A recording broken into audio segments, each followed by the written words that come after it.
Bahagian pengenalan. Pendidikan moral di Malaysia merupakan satu program yang diperkenalkan untuk mendidik murid agar menjadi insan yang bermoral dan berakhlak mulia.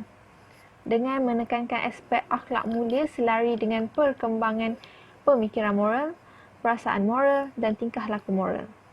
Mata pelajaran yang diajar seawal di sekolah rendah dan juga di sekolah menengah memberi penumpuan terhadap usaha memupuk kekuatan kerohanian dan kemoralan pelajar. Amalan nilai-nilai murni terhadap masyarakat Malaysia juga diberi penekanan khususnya yang terdapat dalam agama, tradisi dan adat resam pelbagai kaum di negara ini. Oleh hal itu, pelajar dapat membina satu panduan hidup yang membolehkan mereka menjadi insan yang bermoral, individu yang bertanggungjawab terhadap segala keputusan dan tindakan yang dilakukan. DSKP Pendidikan Moral ataupun Dokumen Standard Kurikulum dan Pentaksiran Moral merupakan dokumen penting buat para guru yang mengajar mata pelajaran pendidikan moral. Dokumen ini merupakan dokumen wajib dirujuk untuk mencapai hasrat yang digariskan oleh KPM. Kurikulum pendidikan moral digubal sesuai sebagai suatu usaha mendidik dan menghasilkan pelajar yang berpengetahuan, berperwatakan mulia dan bersemangat patriotik serta mengutamakan perpaduan. Topik pengajaran dalam kurikulum pendidikan moral meliputi pengetahuan, kemahiran dan nilai moral yang perlu diketahui serta dikuasai oleh para pelajar. Topik kandungan serta penekanan kandungan saling berkait dengan tiga aspek atau juga dikenali sebagai tiga dimensi domain moral, iaitu penakulan moral, emosi moral dan perlakuan moral. Penguasaan terhadap tiga aspek moral ini membolehkan para pelajar meningkatkan pengetahuan, penghayatan dan pengamalan nilai agar ia boleh diaplikasikan di dalam pelbagai situasi. Hal ini bertujuan untuk mempersiapkan para pelajar dalam menghadapi cabaran abad 21 dengan menguasai kemahiran dalam membuat keputusan menyelesaikan masalah. Oleh kerana itu juga, kandungan pendidikan moral juga turut menekankan pemikiran aras tinggi atau kemahiran berfikir aras tinggi, disebut sebagai KEBAT. Rasional dan matlamat pendidikan moral. Pendidikan moral adalah bertujuan untuk melahirkan masyarakat yang berdisiplin, berbudaya dan bersatu. Seperti pelajar Islam, mereka diwajibkan untuk mempelajari ilmu pendidikan Islam. Begitu juga dengan pelajar bukan Islam, di mana mereka perlu mempelajari pendidikan moral. Kedua-dua subjek ini terdapat di dalamnya nilai aspek, di mana nilai aspek ini sangat penting bagi menghormati individu dan agama yang dianuti, khususnya dalam masyarakat Malaysia dapat dipupuk. Keperluan pendidikan ini adalah bertujuan memperkasakan perkembangan individu agar mempunyai rasa tanggungjawab dalam membuat keputusan dan bertanggungjawab terhadap kesan sesuatu keputusan. Ini adalah untuk memastikan tindakan yang dilakukan dalam semua keadaan adalah berdasarkan prinsip moral. Berikut merupakan struktur atau kerangka pendidikan moral. Mempunyai 6 penunjang utama yang menjadi panduan tenaga pengajar untuk menjadikan pelajar-pelajar pendidikan moral sebagai insan yang seimbang, berpemikiran kritis, kreatif serta berinovatif. Pengisian ini menjadi teras kepada pembentukan Kurikulum Standard Sekolah Menengah atau KSSM. Struktur atau kerangka pendidikan moral yang pertama adalah komunikasi. Di bawah tunjang komunikasi, KPM telah menetapkan bahawa setiap pelajar yang mengambil pendidikan moral perlu menguasai kemahiran berbahasa secara lisan dan bukan lisan semasa berinteraksi dalam kehidupan seharian serta melengkapkan diri ke alam kerjaya. Penguasaan kemahiran komunikasi amat penting bagi setiap pelajar kerana dapat membantu mereka berperanan dalam sesuatu organisasi. Menurut Nur Asliza dan Normaliza, menyatakan kemahiran berkomunikasi adalah satu keperluan penting di mana seseorang perlu cekap berkomunikasi secara lisan bagi membolehkan mereka berperanan secara berkesan di dalam organisasi mereka. Seterusnya adalah berkaitan dengan kerohanian sikap dan nilai. Di bawah tunjang ini terdapat 4 perkara yang telah dijelaskan, iaitu yang pertama, setiap pelajar pendidikan moral perlu menghayati amalan agama, sikap dan nilai murni dalam kehidupan seharian mereka. Yang kedua, peningkatan kepatuhan kepada Tuhan secara berterusan dalam kehidupan seharian. Seterusnya, pembentukan insan berakhlak mulia, berintegriti dan accountability. Dan terakhir adalah pengamalan nilai-nilai murni amat penting bagi memahami norma-norma kehidupan supaya tidak menyimpang kepada penilaian moral.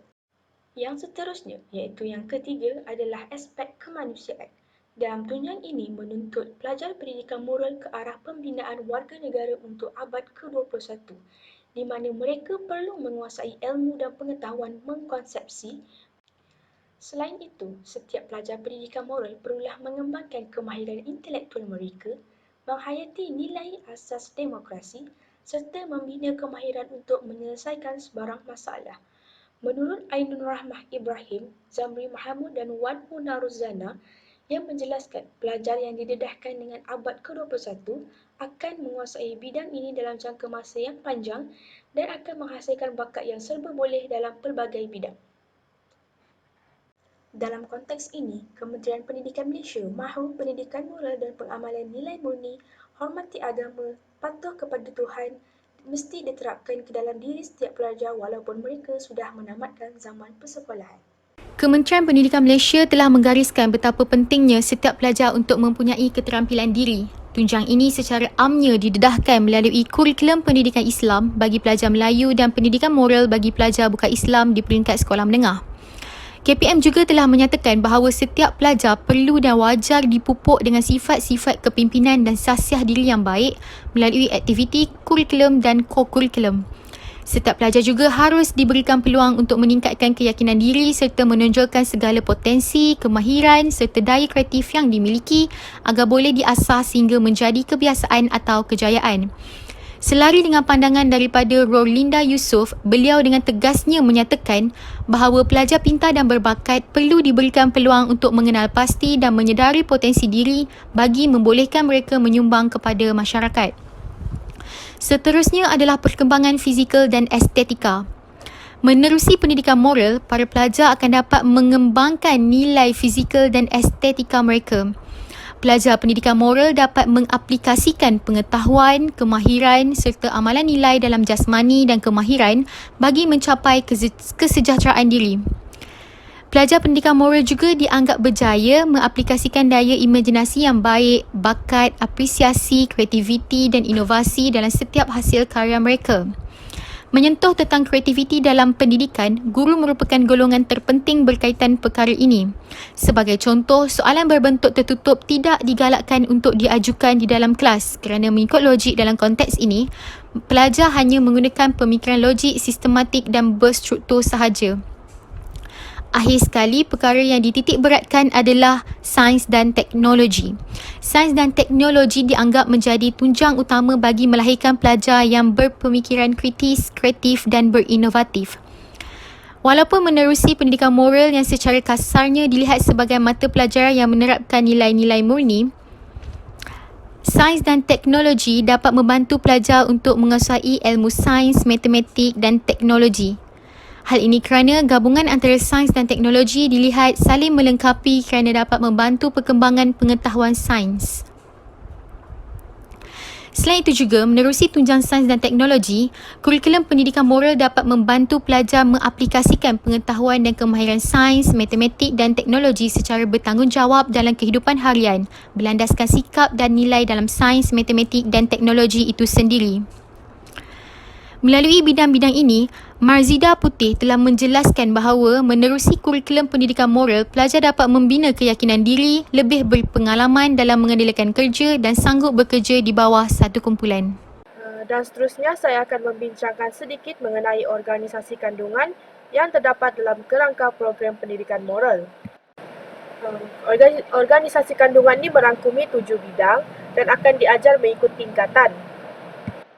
Bidang-bidang tersebut akan dibahagikan kepada 2 bahagian utama, iaitu bahagian pertama terdiri daripada 4 bidang untuk pelajar menengah rendah, iaitu pelajar tingkatan 1 hingga 3, dan bahagian kedua pula terdapat 3 bidang yang terakhir adalah untuk pelajar menengah atas, iaitu pelajar tingkatan 4 dan 5.